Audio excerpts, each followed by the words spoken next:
창세기 22장의 종합적 해석. 아브라함에게 주어진 시험. 침묵으로 고난을 받아들인 이삭. 역사를 통해 새롭게 이해되는 계약.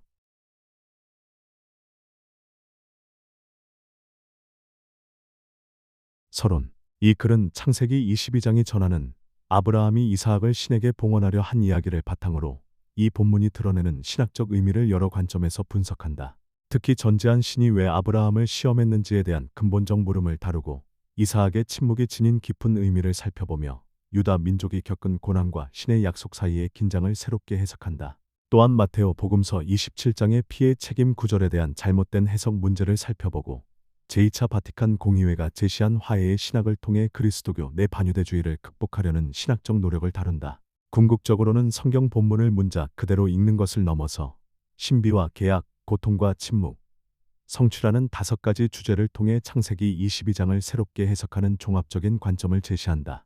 모든 것을 아는 신이 시험하는 이유. 창세기 22장에서 신은 아브라함에게 이삭을 번제로 바치라고 명령한다. 전제한 신이 굳이 인간의 믿음을 시험해야 하는 이유는 무엇일까? 이는 신의 본성에 대한 근본적 물음을 제기한다. 이러한 물음은 단순한 윤리적 딜레마를 넘어 전능한 신이 왜 고통과 갈등을 만들어내는가라는 더 큰 문제로 확장된다. 히브리어 동사 나사는 본래 시험하다를 뜻하지만 성경의 맥락에서는 높이다, 드러내다의 의미로도 해석될 수 있다. 이는 신의 시험이 어떤 본질을 갖는지 이해하는 중요한 단서가 된다. 즉, 신의 시험은 단지 검증에 그치지 않고 성장과 계시를 포함하는 복합적인 과정이다. 신이 아브라함에게 요구한 것은 단순한 복종이 아니라 존재 전체를 바치는 전인격적 헌신이었으며 이 과정에서 믿음은 드러나고 인간은 영적으로 높아진다. 그러므로 이 시험은 신이 모르기 때문에 하는 것이 아니라 인간이 자신의 믿음을 실제로 확인하고 고난을 통해 신의 뜻에 동참하도록 이끄는 영적 성숙의 도구로 봐야 한다. 이는 신이 인간을 초월적 차원으로 끌어올리는 상승의 여정으로 이해할 수 있다. 이삭은 왜 침묵했는가? 고난의 의미. 창세기 22장에서 이삭은 아버지와 함께 번제를 드리러 가는 길에 단 한 번만 말한 후 침묵한다. 그의 침묵을 단순히 두려움이나 무지, 혹은 수동적 순종의 결과로 보기보다는 고대 종교 문헌에서 희생 제물이 보이는 무언의 전형으로 봐야 한다. 초기 교부들과 중세 신비주의자들은 이삭을 예수 그리스도의 애표로 해석하며 그의 침묵을 이사야서 53장의 고난받는 종의 침묵과 연결지었다. 이는 인간이 신의 계획 앞에서 자신을 내려놓고 그 신비에 참여하는 깊은 수용의 방식으로 이해된다. 이러한 침묵은 신의 신비를 온전히 받아들이는 가장 깊은 신앙의 표현이 될 수 있다. 이는 현대 영성신학과 신비신학에서도 중요한 개념으로 여겨지며 이삭은 고통을 말로 표현하지 않고 신의 시간으로 들어가는 인물로 새롭게 이해된다. 고통에서 신비로 이삭의 내적 여정. 현대 심리학의 관점에서 보면 이삭은 분명히 큰 충격을 받을 만한 사건을 경험한 인물이다. 자신이 믿고 따르던 아버지에게 무격칼 앞에 놓이는 경험은 외상 후 스트레스 장애를 유발할 수 있는 상황으로 여겨진다. 하지만 성경은 이삭의 내면에 대해서는 아무것도 기록하지 않고 오히려 그 후 그의 삶이 정상적이고 축복받은 삶으로 이어졌다고 말한다. 이 침묵은 단순한 기록의 누락이 아니라 신학적 메시지가 담긴 회복의 표현이다. 인간학적으로 보면 이는 고통을 따로 떨어진 사건이 아니라 자기 정체성의 일부로 받아들이는 치유의 과정으로 해석할 수 있으며 신학적으로는 고통이 구원의 역사 안에 포함되는 신비로운 통합의 과정으로 이해된다. 이는 오늘날의 신앙인들에게 고통이 그저 피해야 할 걸림돌이 아니라 신의 구원 역사에 동참하는 길이 될 수 있음을 깨닫게 해준다. 축복의 약속과 고난의 현실, 계약의 의미를 다시 생각하다.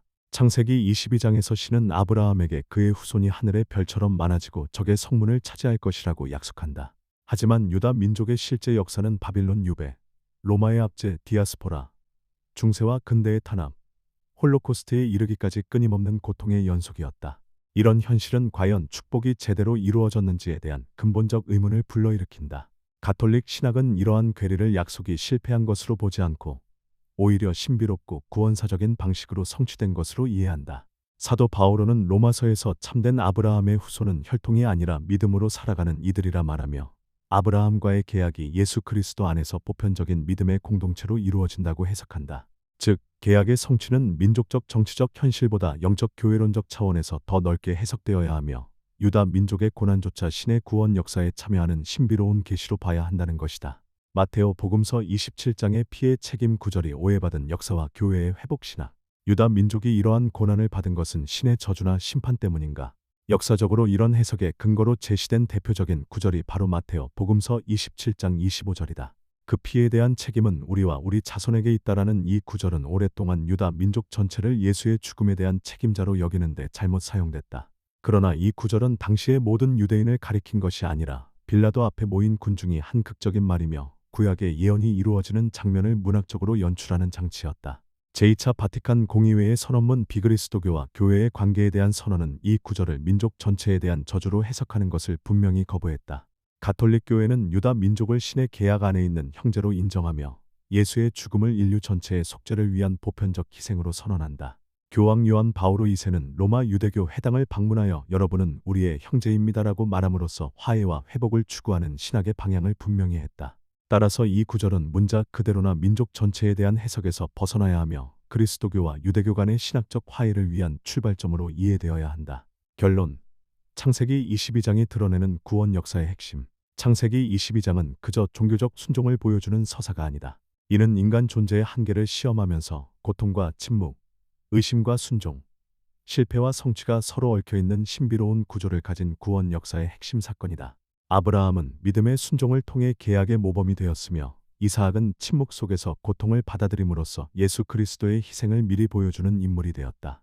유다 민족의 고난은 저주가 아니라 계시이며 신의 섭리 안에서 고통을 통해 구원사에 신비롭게 참여하는 방식으로 새롭게 이해된다.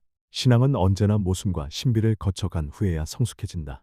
따라서 창세기 22장은 구약의 전통을 넘어 신약의 완성과 교회의 해석까지 포함하며 오늘날 신학이 마주한 윤리적 영적 과제들을 돌아보게 하는 중요한 거울 역할을 한다.